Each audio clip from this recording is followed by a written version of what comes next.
మరి శ్రమ అన్నది ఉంటుందని దేవుడు ఆయన మనకి చక్కగా బయలుపరుస్తుంటున్నాడు.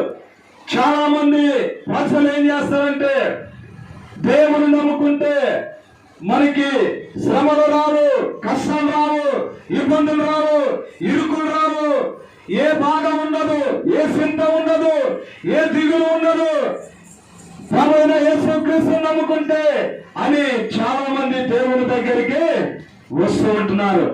ఈ రాత్రికాల సమయంలో ప్రభువైన యేసుక్రీస్తు యోహాను సువార్త 16వ అధ్యాయములో ఈ 33వ వచనంలో చెప్తూ ఉంటున్నాడు, లోకములో మీకు శ్రమ కలుగును. హల్లెలూయా. ఆయనను మనం ఎలా ఉండాలి, ఆయనను మనం ఎలా జీవించాలి, ఈ లోకములో మనం ఎలా నిలబడాలని ప్రభువైన యేసుక్రీస్తు మనందరితో ఈ రాత్రికాల సమయంలో మాట్లాడుతూ ఉంటున్నాడు. హల్లెలూయా. ఈ రాత్రికాల సమయంలో అక్క, అన్న, తమ్ముడు, చెల్లె, ప్రభువైన యేసుక్రీస్తే మనందరితో మాట్లాడుతూ ఉంటున్నాడు. ఇదిగో నేను గాని ఈ లోకములో వచ్చినప్పుడు, ఈ లోకములో ఉంటున్నప్పుడు నాకు కలిగిన శ్రమలు, నాకు కలిగిన బాధలు, నాకు కలిగిన నిందలు, నాకు కలిగిన అవమానాలు, చూడండి ఎలాంటి అవమానాలు పడ్డాడు ప్రభువైన యేసుక్రీస్తు, ఎలాంటి నిందలు పాలైనాడు ప్రభువైన యేసుక్రీస్తు. ఒకసారి ప్రభువైన యేసుక్రీస్తు వైపు మనం ఒకసారి దృష్టి వేసి ఆయన గురించి మనం ఒకసారి జ్ఞాపకం చేద్దాం. ప్రియమైన దేవుని బిడ్డలారా, మనం చూసినట్లయితే మనందరి రక్షణ కొరకు ఆయన ఎన్నో అవమానాలు పడ్డాడు, ఎన్నో నిందలు పడ్డాడు, ఎన్నో యాదలు చేశారు. ఈ లోకములో ఆయన మనం చూసినట్లయితే ప్రభువైన యేసుక్రీస్తు నీ పాపాల కొరకు, నా పాపాల కొరకు ఇవన్నీ ఆయన అనుభవించినట్లుగా మనం చూస్తూ ఉంటున్నాం. ఈ రాత్రికాల సమయంలో మనందరితో మాట్లాడుతుంటున్నాడు ప్రభువైన యేసుక్రీస్తు. మనం భయపడని అవసరం లేదు, మనం దిగులు పడని అవసరం లేదు. మనము ఈ లోకంలో వచ్చే శ్రమలను చూసి మనం వెనకడుగు వేయని అవసరము లేనే లేదు. హల్లెలూయా. ఈ రాత్రికాల సమయంలో క్రైస్తవులైన మనము ఆధైర్యపడని అవసరం లేదు, దిగులు పడని అవసరం లేదు. క్రైస్తవులైనందుకు మనకి శ్రమలు వస్తాయి, శ్రమలు రావని మనము అనుకోవద్దు. ఈ రాత్రికాల సమయంలో ప్రభువైన యేసుక్రీస్తు మనతోనే మాట్లాడుతూ ఉంటున్నాడు. మనతో ఆయన చెప్తున్న మాటలను మనం గ్రహించడానికి, వినడానికి ఈ రాత్రికాల సమయంలో మాట్లాడుతూ ఉంటున్నాడు. అక్క, అన్న, తమ్ముడు, చెల్లె, ఇక్కడ ఈ వచనంలో మనం గమనించినట్లయితే లోకములో మీకు శ్రమ కలుగును. హల్లెలూయా. ఈ రాత్రికాల సమయంలో ఎక్కువగా శ్రమలు ఎవరికైనా ఉండేదంటే దేవుని నమ్ముకున్న బిడ్డలకి శ్రమలు ఉంటాయండి. చూడండి, మీరు గమనించండి, క్రైస్తవులు ఎన్ని శ్రమలున్నా కానీ వారు సంతోషంగానే ఉంటారు, వారు సమాధానంగానే ఉంటారు. మా దేవుడు మా పక్షంలో ఉన్నాడు, మా దేవుడు మాకు తోడున్నాడు, శ్రమల్లో బాధల్లో మమ్మల్ని దేవుడు నడిపించేవాడై ఉన్నాడు. హల్లెలూయా.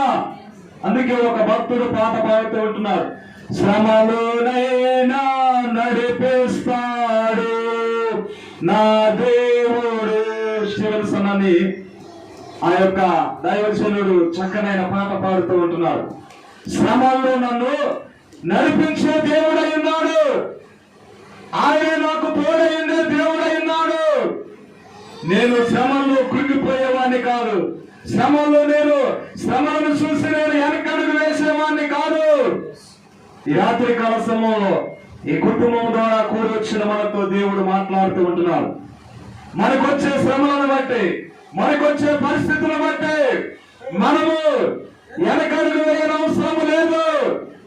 దేవుడు మన పక్షంలో ఉన్నాడని, దేవుడు మన ముందున్నాడని ఈ రాత్రికాల సమయంలో దేవుని వాక్యం ద్వారా దేవుడు మాట్లాడుతూ ఉంటున్నాడు. ఇక్కడ ఏమంటున్నాడంటే, లోకములో మీకు శ్రమ కలిగినను ఆయనను ధైర్యము తెచ్చుకొనుడి. హల్లెలూయా. ఈ రాత్రికాల సమయంలో అన్న, తమ్ముడు, చెల్లె, నీకొచ్చే శ్రమలను బట్టి, నీకొచ్చే బాధలను బట్టి, నీకొచ్చే దుఃఖాన్ని బట్టి నువ్వు ఆధారపడద్దు, నువ్వు చింతిద్దు, నువ్వు బాధపడద్దు, నువ్వు దుఃఖపడద్దు. నువ్వు ఏం తెచ్చుకోవాలంట? ధైర్యము తెచ్చుకోవాలి. హల్లెలూయా.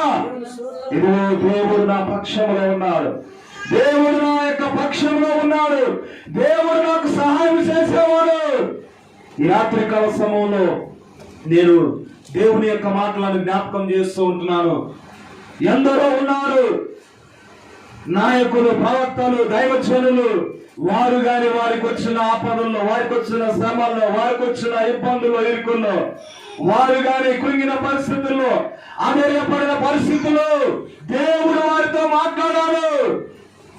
దేవుని యొక్క వాక్యం సెలవిస్తూ ఉంటున్నది. ఏమంటున్నదంటే, ఈ రాత్రికాల సమయంలో నీతిమంతుల కంట అనేక ఆపదలు కలుగును. హల్లెలూయా. ప్రేమైన దేవుని బిడ్డలారా, వీటన్నిటిలో మనం నిలబడి ఉండడానికి దేవుడి రాత్రికాల సమయంలో మాట్లాడుతూ ఉంటున్నాడు.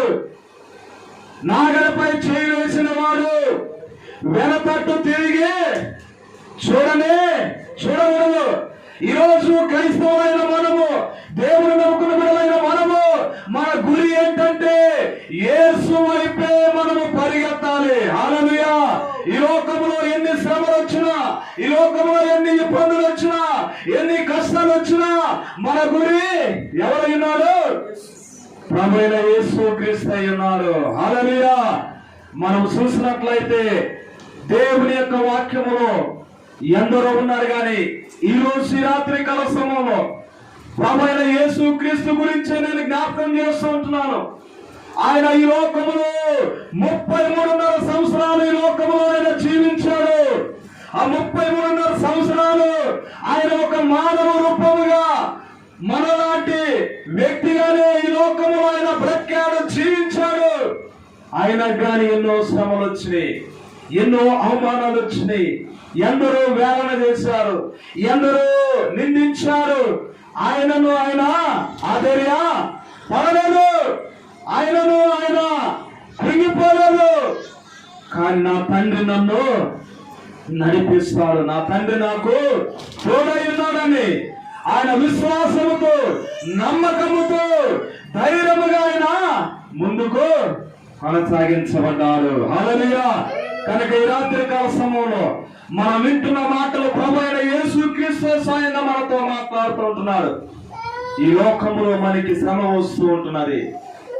ఆయన మనం ఆశ్చర్యపడవద్దు, కృంగిపోవద్దు, ధైర్యము వహించుకోవాలి. హల్లెలూయా. మనం ధైర్యము కలిగి నడుచుకోవాలి. ఆ శ్రమను చూసి మనము దేవుని విడిచి పెట్టద్దండి. హల్లెలూయా. ఈ రాత్రికాల సమయంలో నేను కొన్ని మాటలు జ్ఞాపకం చేస్తూ ఉంటున్నాను. ప్రియమైన దేవుని సంగమా, దేవుని బిడలారా, చాలా మంది క్రైస్తవులు అనారోగ్యాలతో, సమస్యలతో, బాధలతో వచ్చి దేవుని తెలుసుకున్న వారు ఉన్నారు, నమ్మిన వారు ఉన్నారు.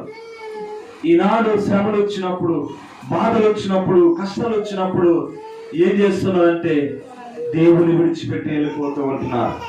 ఈ రాత్రి కాల శ్రమలో ప్రభువైన యేసు క్రీస్తు అయ్యే మాటలను జ్ఞాపకం చేస్తూ ఉంటున్నాడు. మనకి లోకములో మనం బ్రతికినన్నాడు, మనకి శ్రమలన్నాయి, ఉంటాయి. కానీ మనం పడవద్దు, దేవుని విడిచి పెట్టొద్దు, దేవుని నుండి దూరమై పోవద్దని దేవుడు చక్కగా మనతో మాట్లాడుతూ ఉంటున్నాడు. ప్రభువైన యేసు క్రీస్తు గారిని మనం చూసినట్లయితే ఆయన ఈ లోకములో 33 సంవత్సరాలు బ్రతుకుతున్నప్పుడు, ఆయన సువార్తను ప్రకటిస్తున్నప్పుడు ఎందరో అవమానించారు, ఎందరో అతన్ని ఏలన చేశారు, ఎందరో ఇంకా ఆయనని అనేకమైన చిత్రహింసలు చేశారు.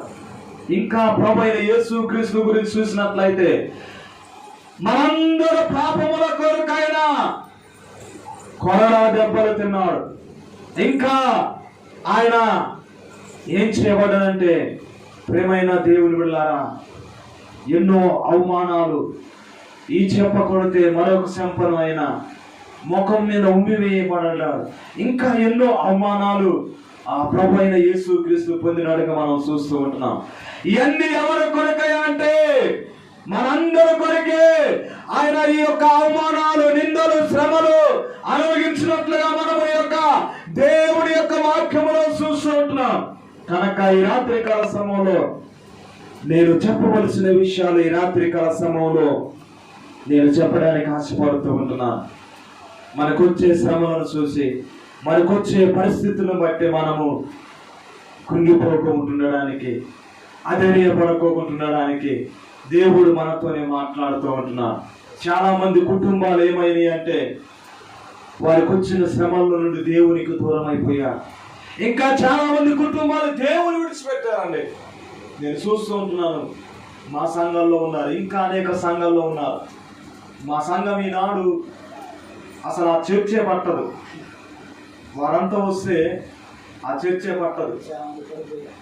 చాలా మంది వెళ్ళిపోయారు.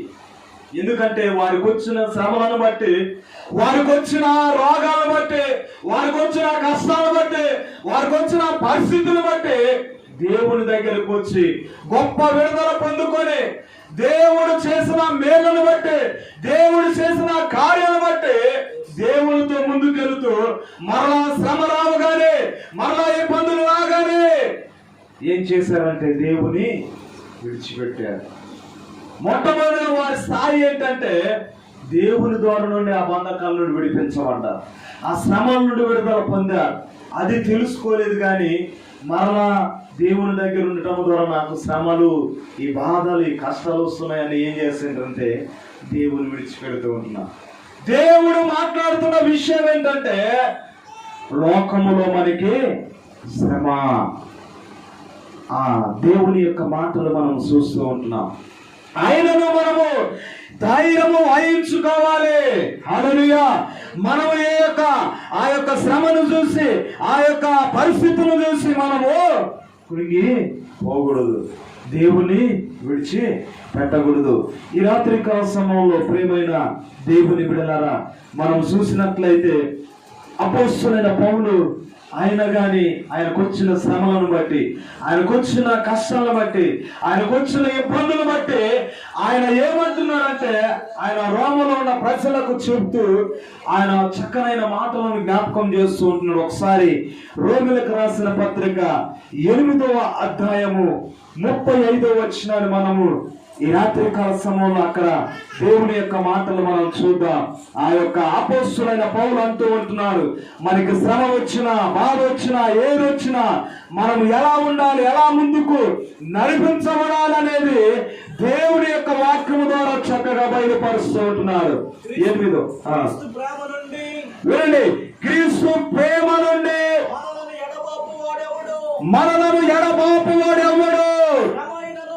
వినండి. శ్రమ అయినను, బాధ అయినను, హింసైనను, కరువైనను, వస్త్రహీనతైనను, ఉపద్రవమైనను, ఖడ్గమైనను మనలను ఎడబాపును. హల్లెలూయా. అపోస్తలుడైన పౌలు అంటూ ఉంటున్నారు ఈ రాత్రికాల సమయంలో. ఆయన గాని అపోస్తలుడైన పౌలు గురించి మనం చూసినట్లయితే ఆయన జీవితంలో గాని ఎన్నో శ్రమలు వచ్చాయి. రెండోదిగా మనము క్రీస్తు లాంటి శ్రమలు, హింసలు పొందిన వ్యక్తి ఎవరయ్యా అంటే అపోస్తలుడైన పౌలే. హల్లెలూయా. ప్రభువైన యేసు క్రీస్తు తర్వాత అలాంటి శ్రమలు, అలాంటి బాధలు అనుభవించిన వ్యక్తి ఎవరయ్యా అంటే ఇక్కడ అపోస్తలుడైన పౌలే మనకి కనిపిస్తూ ఉంటున్నారు. హల్లెలూయా. ఏ వ్యక్తి అలాంటి శ్రమలు అనుభవించలే, అలాంటి బాధలు అనుభవించలే. ఈయన అనుభవపూర్వకంగా ఈయన చెప్తూ ఉంటున్నాడు ఆ రోమలో ఉన్న ప్రజలకు. ఈ రోజు ఇక్కడ ఉంటున్న మనతో ఆయన అంటున్న మాటలు ఏంటంటే, మనలను ఏది దేవుని ప్రేమ నుండి విడదీయదు, వేరుపరచదని చక్కగా ఈ మాటలను జ్ఞాపకం చేస్తుంటున్నారు. ఎవరంటే ఈ యొక్క అపోస్తలుడైన పౌలు. ఈ రోమిలకు రాసిన పత్రికలో 8వ అధ్యాయములో 35వ వచనములో మనం చూసినట్లయితే క్రీస్తు ప్రేమలో నుండి మనలను ఎడబాపు వాడు ఎవడు? హల్లెలూయా. ఈరోజు అక్క, నా తమ చెల్ల, దేవుని ప్రేమ నుండి నిన్ను ఎవరు ఎడబాపలేరు. ఈరోజు ఈ రాత్రి కాల సమయంలో ఈ లోకంలో వచ్చే శ్రమలను బట్టి, ఈ లోకంలో వచ్చే ప్రతి పరిస్థితిని బట్టి దేవుని యొక్క వాక్యములు మనం చూస్తూ ఉంటున్నాం.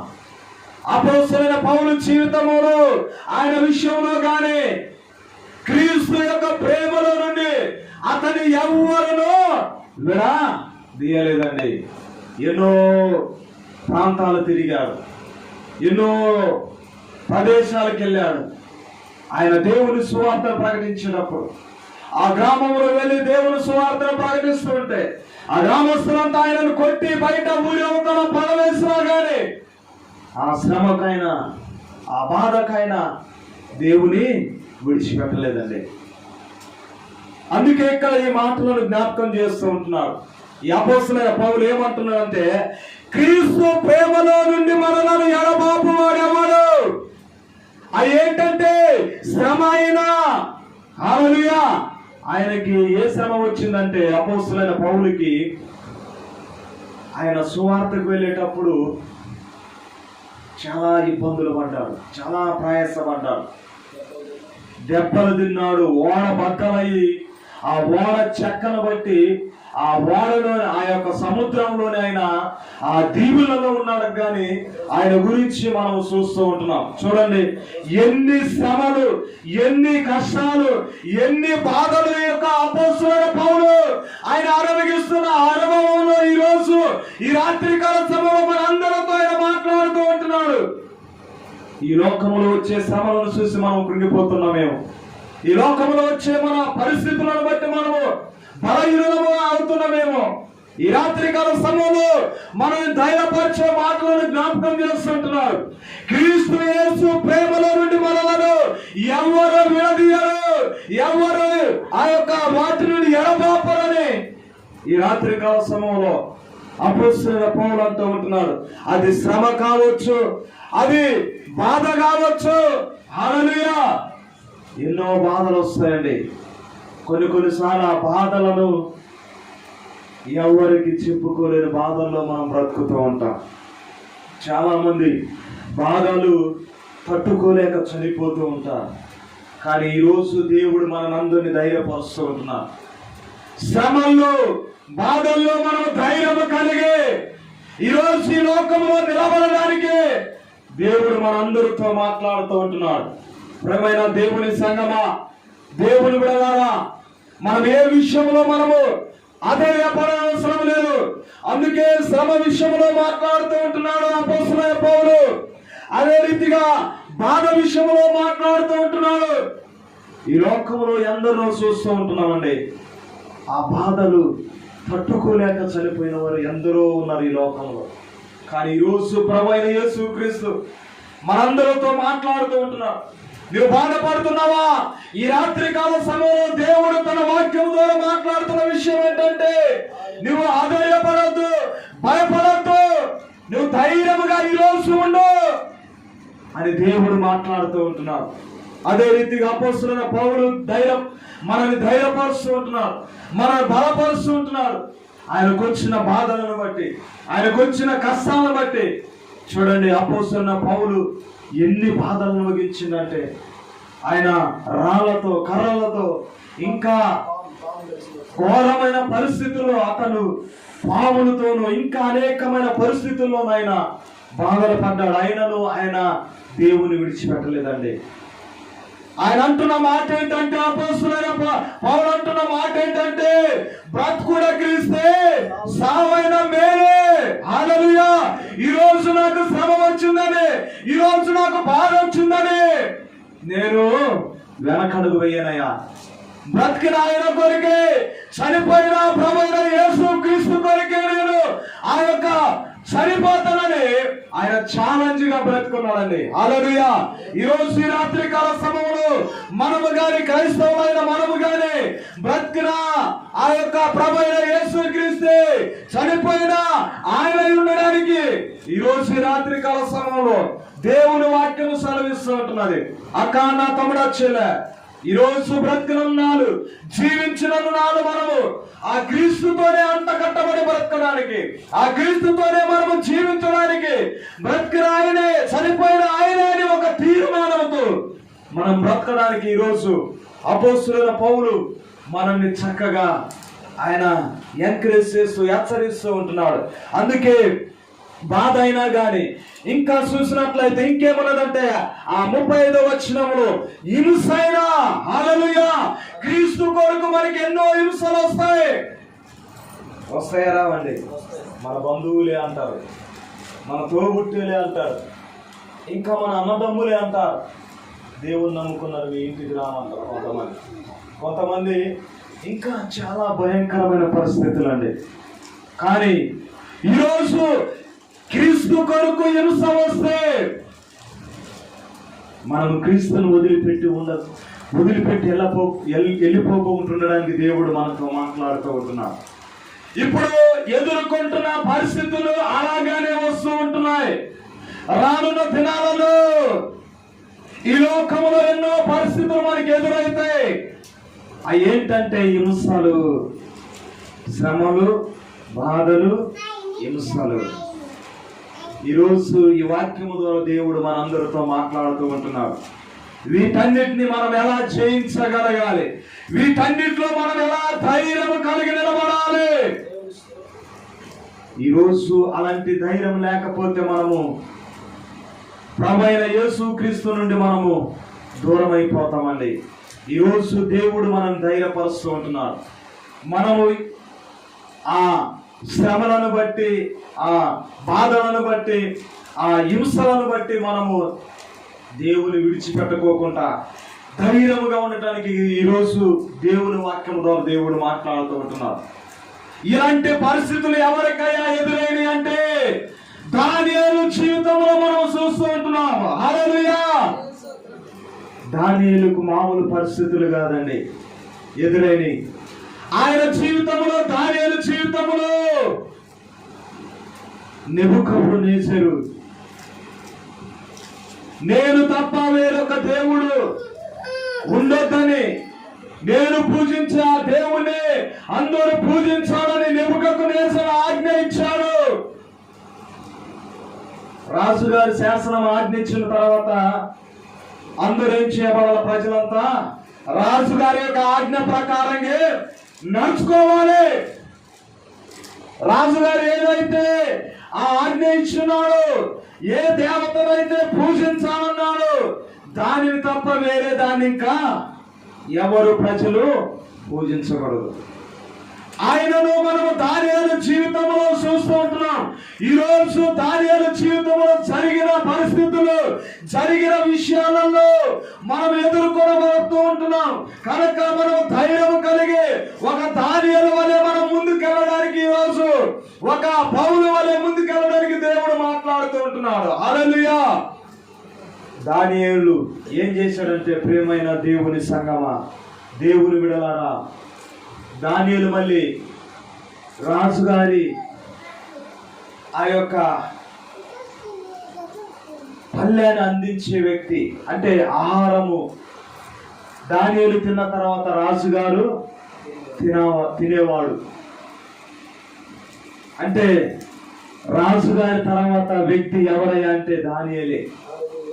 అలాంటి వ్యక్తే అంటే ఆ నెబుకద్నెజరు యొక్క రైట్ హ్యాండ్ ఎవరయ్యా అంటే దానియేలే. అలాంటి వ్యక్తి ఎలాంటి ఛాలెంజ్ కలిగైన బ్రతికాడో చూడండి. ఎలాంటి ఛాలెంజ్ కలిగైన ఆయన ఆ యొక్క రాజుగారు వేసిన శాసనాన్ని ఆయన ఎలా అతిక్రమించాడో చూడండి. ప్రియమైన దేవుని బిడ్డలారా, చెప్పుకుంటూ వెళ్తే ఆయనకు వచ్చిన శ్రమ, ఆయనకు వచ్చిన బాధ, ఆయనకు వచ్చిన హింస ఏంటంటే, నెబుకద్నెజరు ఆ అన్య దేవతల్ని పూజించాలని శాసనం ఆజ్ఞ ఇచ్చాడు. అందరూ పూజిస్తున్నారు, అందరూ స్వస్థంగా నమస్కారం చేస్తున్నారు. కానీ దానియేలు చేయలేదండి. ఎప్పుడైతే ఈ శాసనము, ఈ ఆజ్ఞ రాజు గారు ఇచ్చాడు, వెంటనే ఈయన ఏం చేశాడంటే దానియేలు గారు వెంటనే ఆయన యొక్క ఇంటికి వెళ్ళి ఆ యొక్క ఇంటి గదిలో వెంటనే ఆ యొక్క కిటికీలు తెరిచి మోకరించి దేవుని తట్టు చేతులెత్తి ఏం చేస్తున్నారు? ప్రార్థన చేస్తూ ఉంటున్నారు. నీవే మమ్మల్ని రక్షించగలిగే దేవుడవు, నీవు తప్ప మాకు ఇంకా ఎవరు దిక్కు లేరయ్యా, నీవు తప్ప మమ్మల్ని రక్షించేది ఈ లోకములో ఎవరు లేరయ్యా, నీవే మా నిజమైన రక్షకుడవు, నీవే మా నిజమైన దేవుడవని ఎవరంటున్నారు? దానియేలు అంటున్నాడండి. చూడండి, దానియేలు, నీవు గనక ఈ దేవుని నీవు శాస్త్రంగా నమస్కరించకపోతే, నీవు పూజించకపోతే నేను ఎక్కడ తీసుకెళ్ళేస్తానన్నాడు ఆయనని? సింహాల బోరులో. ఆయనకి ఏం శ్రమ వచ్చింది? సింహాల్లో బోర్లు వేస్తానని ఒక శ్రమ, ఒక బాధ, ఒక హింస. ఇప్పుడు ఈయనకి హింస అనేది వచ్చింది. హింస అంటే ఏంటంటే బాధ పెట్టడం. ఒక మృగాలు కావచ్చు, ఒక వేరే ఏదైనా మనల్ని హింసించే మనుషులు కావచ్చు, లేకపోతే మృగాలు కావచ్చు, వాటిలలో ఈయనకి ఇది ఒక హింస అన్నమాట. రాజుగారు ఏమంటున్నారంటే, దానియేలు, నీవు గనక మేము పూజించే ఈ దేవుని వచ్చే శాస్త్రంగా నమస్కారం చేయకపోతే, ఇదిగో నిన్ను తీసుకెళ్లి ఆ సింహాల గుహలో నిన్ను పడవేస్తూ ఉంటున్నాడు. ఆ సింహాలు నిన్ను ఏం చేస్తాయి?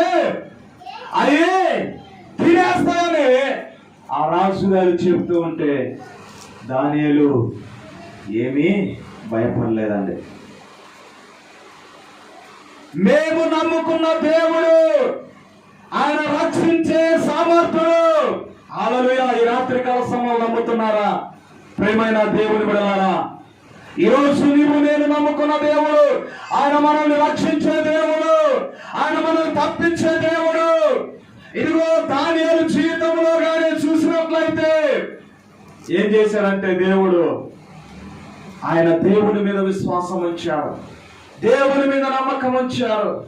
ఆయనని రాజుగారు నెబుకద్నెజరు ఆయన నివసిస్తూ ఉంటున్నా కానీ భయపడలేదు. అందుకే మనం ఫస్ట్ దేవుని యొక్క మూలవాక్యంలో చూసాం, లోకములో మీకు ఏమొస్తుందంట? శ్రమ కలుగును. ఆయనను మనం ఏం చేయాలన్నాడు దేవుడు? ధైర్యము తెచ్చుకోవాలి. ఇక్కడ దానియేలు ధైర్యము తెచ్చుకున్నాడు. దానియేలు ఆయన ధైర్యముతో ముందుకు వెళ్ళాడు. సింహాల గుహలో దానియేలును పడవేసినా గాని ఆ యొక్క సింహాలు ఎంత మాత్రమో దానియేలుని ఏ హాని కూడా చేయలేదు. దానియేలు చక్కగా ఆ సింహాల గుహలో నీతోటు తిరుగుతూ ఉంటున్నాడు. చక్కగా సింహాలతో హాయిగా ఆయన ఏం చేస్తున్నాడు? కలిసి ఉంటూ ఉన్నాడు. అసలు ఆ సింహాలు ఏం చేస్తాయండి? ఒక మనిషి సింహాల దగ్గరికి వెళ్తే ఏం చేస్తాయి? చంపుకొని తినేస్తాయి. అవి మృగాలు, అవి మాట వింటాయా? వినవు అసలు. అలాంటి మృగాల సైతము దేవుడు ఏం చేశాడంటే వాటి నోర్లను ముయించున్నాడు. హల్లెలూయా! ఈ రాత్రికాల సమయంలో దేవుడు మాట్లాడుతున్న విషయాలు, దేవుని ఎదుట ఏ ఆయుధము వర్తిల్లదండి. ఎలాంటిది కానీ దేవుడిని పక్షములో ఉండి ఆయన యుద్ధము చేసేవాడైనాడు. ఇక్కడ ఈ యొక్క దానియేలును సింహాల పోర్లు వేసినా గాని ఆ సింహాల నోళ్లను ఎవరు మోయించాడు? దేవుడే మోయించాడండి. రాజుగారు నెబుకద్నెజరు అక్కడ పని చేస్తున్న వారు ఇక చూడండి ఏం చేస్తున్నారంటే, ఈ దానియేలునిగా మనం సింహాల గృహంలో వేసేసినాం కదా, ఇక రేపు పొద్దున కల్లా తినేసి ఉంటాయి అని వీరంతా ఏం చేశారంటే, ఆ పని చేసేవారు, రాజుగారి దగ్గర పని చేసేవారు అంతా ఊరికొచ్చి ఆ సింహాల గుహల దగ్గర నిలుసొని చూస్తే దానియేలు హాయిగా సింహాలతో పాటు నిద్రపోతూ ఉంటున్నారు. హల్లెలూయా! వీళ్ళు వచ్చేసి ఆయనను చూసి ఆశ్చర్యపడుతూ ఉంటున్నారు. ఏంటి అసలు ఈ దానియేలుని సింహాలు గింత కూడా హాని చేయలేదు. చూడండి ప్రియమైన దేవుని బిడ్డలారా, ఈ రాత్రికాల సమయంలో దేవుడు ఎంత మనల్ని రక్షించగలిగే దేవుడు అయి ఉన్నాడు ఇక్కడ దానియేలు జీవితంలో చూస్తూ ఉంటున్నాం. వారందరూ వచ్చేసి ఆశ్చర్యపడి వెంటనే ఈ సమాచారం రాజుగారికి తెలియపరిచారు. అయ్యా ఇగో చూడండి, మనము దానియేలు గారిని ఈ సింహాల పొలంలో వేస్తే ఆ సింహాలు అతను ఎంత మాత్రము హాని చేయలేదు, అతను తిరివేయలేదయ్యా అని ఈ యొక్క రాజుగారి దగ్గర పనిచేస్తున్న వాడు వెళ్ళి ఆ సమాచారం ఇవ్వగానే రాజుగారు గాని ఆశ్చర్యపడి వెంటనే అక్కడికి వచ్చేసి దానియేలుతో అంటూ ఉంటున్నాడు. ఏమంటున్నాడంటే వండర్ఫుల్ మాట చెప్తూ ఉంటున్నాడు. నీవు సేవించుతున్న దేవుడు ఆయన జీవము కలిగిన దేవుడు, ఆయన మిమ్మల్ని రక్షించే సామర్థ్యం కలిగిన దేవుడు. హల్లెలూయా. చూడండి, ఆయన ఒక గొప్ప రాజు అయి ఉండి ఏ మాట చెప్తున్నాడో, ఏ విషయం చెప్తున్నాడో చూడండి. ఇక్కడ దానియేలు గారు, నీవు ఆరాధించే దేవుడు, నీవు నమ్ముకున్న దేవుడు, ఆయన నిన్ను కాపాడే దేవుడు, ఆయన నిన్ను రక్షించే దేవుడు, ఆయన చూడండి ఎంత సామర్థ్యం కలిగిన దేవుడు అని ఎవరు సాక్ష్యం ఇస్తున్నాడు? స్వయంగా రాజుగారే చెప్తున్నాడండి. చూడండి, అసలు వండర్ఫుల్. అసలు దానియేలు గ్రంథం చదువుతూ ఉంటే అసలు మీకు చెప్తే ఇంకా చాలా విషయాలు ఉన్నాయి. కానీ ఈరోజు మిమ్మల్ని అందరిని బలపరచడానికి దేవుడు, మనందరినీ దేవుడు ఎంకరేజ్ చేయడానికి దానియేలు జీవితంలో కానీ దానియేలుకు వచ్చిన శ్రమలను బట్టి ఆయన పడిపోతే 12వ అధ్యాయంలో ఉంటది, దేవుడు అతన్ని మరలా ఏం చేశాడంటే ముట్టాడు, ముట్టి ధైర్యపరిచాడు. ఒకసారి 12వ అధ్యాయం చూడండి, దానియేలు గ్రంథం 12వ అధ్యాయం. అక్కడ ఎన్నో వచనంలో నాకు గుర్తు లేదు, కానీ దానియేలుని ఏం చేశాడంటే దేవుడు, అతడు ఆ యొక్క శ్రమ వస్తే, అతడు కుంగిపోతే అతని దేవుడు ఏం చేశాడంటే దానియేలుని మరలా ఒక్కసారి కాదు 4-5 సార్లు అతన్ని బలపరిచాడు, ముట్టాడు, ధైర్యపరిచాడు. దానియేలు, నువ్వు శ్రమలో బాధల్లో నువ్వు కృంగిపోవద్దు, నువ్వు నా భావం ప్రియులవు, నువ్వు భయపడవద్దు అని దానియేలుతో దేవుడు మాట్లాడాడండి. హల్లెలూయా. ఈరోజు ఈ రాత్రి కాల సమయంలో ఈ కుటుంబం ద్వారా కావచ్చు, కూడి వచ్చిన మన ద్వారా కావచ్చు, మరి ఈ మాటలు వింటున్న మనందరి ద్వారా కావచ్చు, దేవుడు ఏమంటున్నాడంటే మనకొచ్చే ఆ శ్రమలను బట్టి, మనకొచ్చే ఆ హింసలను బట్టి మనం కృంగిపోయే వారము, ఆ బాధపడే వారము కాకుండా ఉండడానికి దేవుడు మనందరినీ ధైర్యపరుస్తూ ఉంటున్నాడు, దేవుడు మనందరినీ బలపరుస్తూ ఉంటున్నాడు.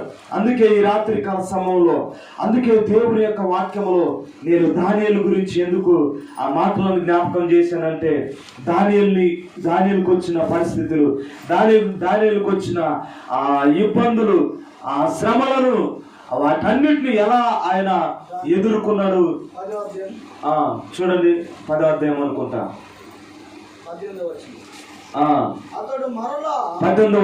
అది అతడు మరలా నన్ను ముట్టి బలపరిచి, వినండి, నీవు బహుప్రియుడవు, భయపడకుము, నీకు శుభమవును గాక, అక్క నా ధైర్యము తెచ్చుకో అని నాతో చెప్పెను అని నాతో ఇట్లనగా నేను ధైర్యము తెచ్చుకొని, నీవు నన్ను ధైర్యపరచుతివి గనుక నా ఏలిన వాడవైన నీవు ఆజ్ఞయిమ్మని చెప్పితిని. హల్లెలూయా. చూడండి, ఇక్కడ దానియేలుని నీవు నా బహుప్రియుడవు. హల్లెలూయా. ఈ రోజు దానియేలు ఒక్కడే బహుప్రియుడు ఒక్కడే కాదండి, మనమందరం కానీ దేవుని యొక్క బహుప్రియుడమే. హల్లెలూయా. అందుకే ఈ రాత్రి కాల సమయంలో దేవుడు మాట్లాడుతూ ఉంటున్నాడు, మనకొచ్చే శ్రమలను బట్టి, మనకొచ్చే బాధలను బట్టి, మనకొచ్చే హింసలను బట్టి మనము కృంగిపోకోకుండా, ఆధైర్యపడకోకుండా, ఇదిగో మిమ్మల్ని అందరినీ నేను ధైర్యపరుస్తూ ఉంటున్నాను, మిమ్మల్ని అందరినీ మరలా నేను ముడుతూ ఉంటున్నాను, మరలా మిమ్మల్ని ధైర్యపరుస్తున్నాను, మీరు భయపడొద్దని అక్కడ అంటూ ఉంటున్నారు. అందుకే ఇక్కడ చూసినట్లయితే అతడు మరలా నన్ను ముట్టగా బలపరిచి, నువ్వు నా బహుప్రియుడవు, భయపడకము, నీకు శుభము కలుగును గాక, ధైర్యము తెచ్చుకో, ధైర్యము తెచ్చుకో అని చెప్తూ ఉంటున్నారు. ఈ రాత్రికాల సమయంలో అన్న మనము ఏ విషయాల్లో బాధపడుతూ ఉంటున్నామో యేసు వైపు మనం చూద్దాం. ఇక్కడ ఎందరో ప్రవక్తలు, నాయకులు, ఎందరో కుటుంబాలు కానీ ఇక్కడ దేవుడు మనకి వారి మాదిరిని చూపెడుతూ ఉంటున్నారు. వారి జీవితంలో వచ్చిన శ్రమలను బట్టి, వారి జీవితంలో వచ్చిన ఇరుకు ఇబ్బందులను బట్టి దేవుడు వారితో మాట్లాడాడు. ఈరోజు దేవుడు మనందరితో కానీ మాట్లాడుతూ ఉంటున్నాడు, మన కుటుంబం ద్వారా కానీ మాట్లాడుతూ ఉంటున్నాడు.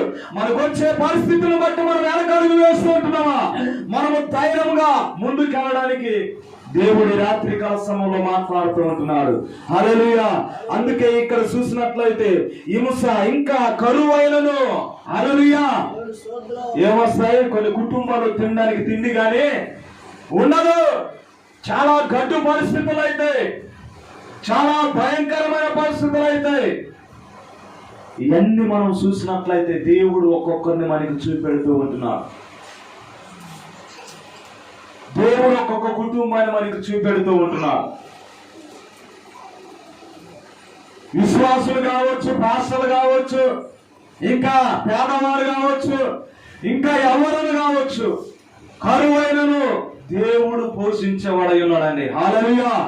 ఈ రోజుల్లో మనం ఆలోచన చేసినట్లయితే అడుక్కునే వాళ్ళు ఎలా పోషించబడుతున్నారు, ఏమి లేని వారు రోడ్ల తిరిగే వాళ్ళు ఎలా బ్రతుకుతున్నారు.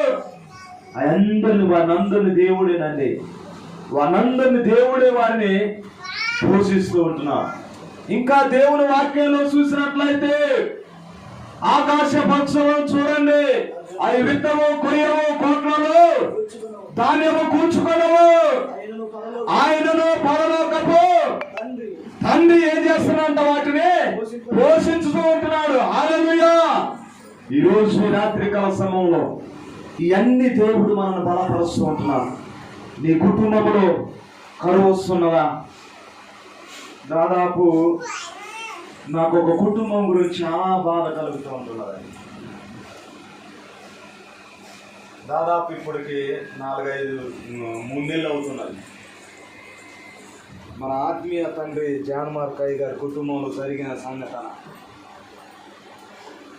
అసలు ఆ కుటుంబము అంత విశ్వాసం కలిగిన, అంత నమ్మకం కలిగిన కుటుంబమే వారికి వచ్చిన శ్రమలను బట్టి, వారికి వచ్చిన ఇబ్బందులను బట్టి ఈరోజు దేవుని విడిచిపెట్టి వెళ్ళిపోయారు. అసలు అయ్యగారు కాదు, మన జానమార్క అయ్యగారి దగ్గరికి వచ్చే ఆ కుటుంబంలో విశ్వాసులు, అసలు ఆయన ఎంత భక్తిగా ఉన్నాడు, ఎంత విశ్వాసంగా ఉన్నాడో ఆ వ్యక్తి ఏమయ్యాడంటే దేవునిలో నుండి వెళ్ళిపోయి ఇప్పుడు లోకంలో జీవిస్తూ ఉంటున్నాడు. అసలు అప్పుడు ఆయన ఉన్న విశ్వాసాన్ని చూసి మేము అసలు స్టన్ అయిపోయేవాళ్ళం.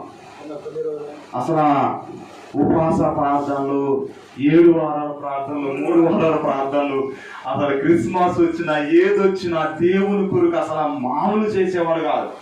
అలాంటి వ్యక్తి ఈరోజు దేవుని విడిచిపెట్టిన లోకంలో కలిసిపోయాడు. నాకు చాలా బాధ అనిపిస్తూ ఉంటుంది. ఒకసారి అతని గురించి ప్రార్థన చేస్తూ ఉంటా, ఏంటి ప్రభు, అంత విశ్వాసంగా ఉన్న, అంత నమ్మకం ఉన్న ఆ వ్యక్తిని ఎలా అలా అయిపోయేలా చేసావని. అంటే దేవుడు అది చేయలేదండి, వాస్తవానికి అది సాతాను అతనిలో ఉండి అతన్ని లాక్కుని దాని ద్వారా ఆయన నడిపించబడుతూ ఉంటున్నారు. కానీ ఇక్కడ దేవుని వాక్యంలో మనం చూసినట్లయితే మనకు వచ్చే శ్రమలను బట్టి, మనకు వచ్చే బాధలను బట్టి, మనకు వచ్చే హింసలను బట్టి, మనకు వచ్చే కరువులను బట్టి, వాటన్నిటిని బట్టి మనము దేవునికి దూరమై పోకూడదు. ఈరోజు అదే దేవుడు మనందరితో మాట్లాడుతూ ఉంటున్నాడు. ఈ లోకంలో సుఖంగా బ్రతికిన వ్యక్తి ఎవరు లేరండి. ఈ లోకంలో మనము సుఖంగా బ్రతకడని కాదు, దేవుడు ఆల్రెడీ ఫస్ట్లోనే ఆయన మనమందరిని సృజించి ఈ భూమిని కష్టపడి సేద్యపరిచి మీరు చక్కగా పనిచేసి మీరు బ్రతకండి దేవుడు పెట్టున్నారు. కానీ ఈ లోకంలో మనకి సుఖభోగాలు కావాలి. కానీ దేవుడు చక్కగా మనల్ని ఆయన ఎంకరేజ్ చేస్తున్న మాటలు ఏంటంటే, మనకి కరువులు వచ్చినా ఏది వచ్చినా, ఇంకా వస్త్రహీనత, ఉపద్రవము, ఖడ్గమైనను, ఇవన్నీ క్రైస్తవులైన మనకే వస్తాయండి. ఈరోజు దేవుడు మనందరితోనే మాట్లాడుతున్నారు. వీటన్నిటిలో మనము ధైర్యం కలిగి ఉండటానికి. ఇవన్నీ ఎవరికి వచ్చినాయి అంటే దానియేలు జీవితంలో చూసాం. ఇంకా నేను చాలా విషయాలు చెప్పలేదు. దానియేలు జీవితంలో భయంకరమైన పరిస్థితులు వచ్చినాయి. ఆ పరిస్థితుల్లో అతనికి 3 స్నేహితులు ఉన్నారు, షద్రకు, మేషకు, అబేద్నెగోలు. వారు కానీ శ్రమ వస్తే మండుచున్న అగ్నిగుండంలో వారిని పడవేశారు. ఎవరిని? దానియేలుని, వారి యొక్క 3 స్నేహితుల్ని ఆ మండుచున్న అగ్నిగుండంలో పడవేస్తే వాళ్ళు 4 అయితే ఇంకొక వ్యక్తి 5వ వ్యక్తి ఉన్నారు. అది భయంకరంగా మండుచున్నది అగ్ని. భయంకరంగా మండుచున్నా గానీ వారి వస్త్రం గింతగానే కాలేదండి. చూడండి, అసలు వారిని అసలు ఆ పడేసులోలే వాళ్ళు చచ్చిపోయారు. వాళ్ళు చూసి అసలు మామూలు విషయం కాదు. అసలు ఆ రాజు ఎన్ని వారిని హింసించాడో, అసలు భయంకరమైన పరిస్థితులు వారికి వచ్చినాయి.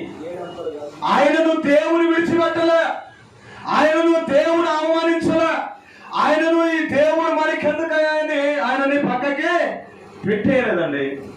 వాళ్ళంతా విశ్వాసం కలిగి ఉన్నారు. ఏమొచ్చింది? వాళ్ళకి శ్రమ వచ్చింది, బాధ వచ్చింది, వాళ్ళకి హింస వచ్చింది, వాళ్ళకి కరువు వచ్చింది, వాళ్ళకి ఇంకా అన్నంగానే భయంకరమైన పరిస్థితులు వచ్చినాయి. ఆయనను వారు దేవుని మీద ధైర్యం కలిగి విశ్వాసంతో ముందుకెళ్ళారు. చూడండి, ఈరోజు వాక్యం వింటున్న మీతో కానీ దేవుడు మాట్లాడుతూ ఉంటున్నారు. నీతో దేవుడు ఉన్నాడు. నిన్నెవరు ఏది తాగడానికి వీలు ఉండదు. నువ్వు మాత్రం దేవునితో ఖచ్చితంగా ధైర్యం కలిగిన దేవుడు నా పక్షంలో ఉన్నాడని, నువ్వు ఎక్కడికి వెళ్ళినా, ఏ స్థలంలో ఉన్నా, నువ్వు ఇంట్లో ఉన్నా, ఇంటి బయటికి వెళ్ళినా, పనికి వెళ్ళినా, నీ దేవుడు నీతోనే ఉంటాడు. నీకు ఏ హాని చేయనేయాడు. హల్లెలూయా. అందుకే ఇంకా చూసినట్లయితే వస్త్రహీనతలు, ఉపద్రవములు, ఖడ్గాలు, ఇంకా కొన్ని ప్రదేశాలలో నువ్వు దేవుణ్ణి నమ్ముకున్నావా, నిన్ను చంపేస్తానని బెదిరించిన వాళ్ళు ఉన్నారు. కులాలు కానీ, ఇంకా క్రైస్తవుడు అంటే నేను చంపేస్తానన్న RSS వాళ్ళని, వీళ్ళని చాలా మంది బెదిరించిన వాళ్ళు ఉన్నారు. ఎందుకంటే ఆ క్రైస్తవ నుండి నువ్వు వేరు చేయడానికి ఇవన్నీ దేవుడు మనకి బయలుపరుస్తుంటున్నాడు. కనుక ఈ రాత్రి కాల సమయంలో నేను చెప్తున్న విషయాలు ఏంటంటే, ఈ లోకంలో మీకు శ్రమ కలుగును, ఆయనను మీరేం చేయాలంట? ధైర్యం వహించాలి. ధైర్యం కలిగి మీరు నడుచుకోవాలి. ఇంకొక చివరి మాటలు చెప్పి నేను ముగించాలని ఆశపడుతూ ఉంటున్నాను.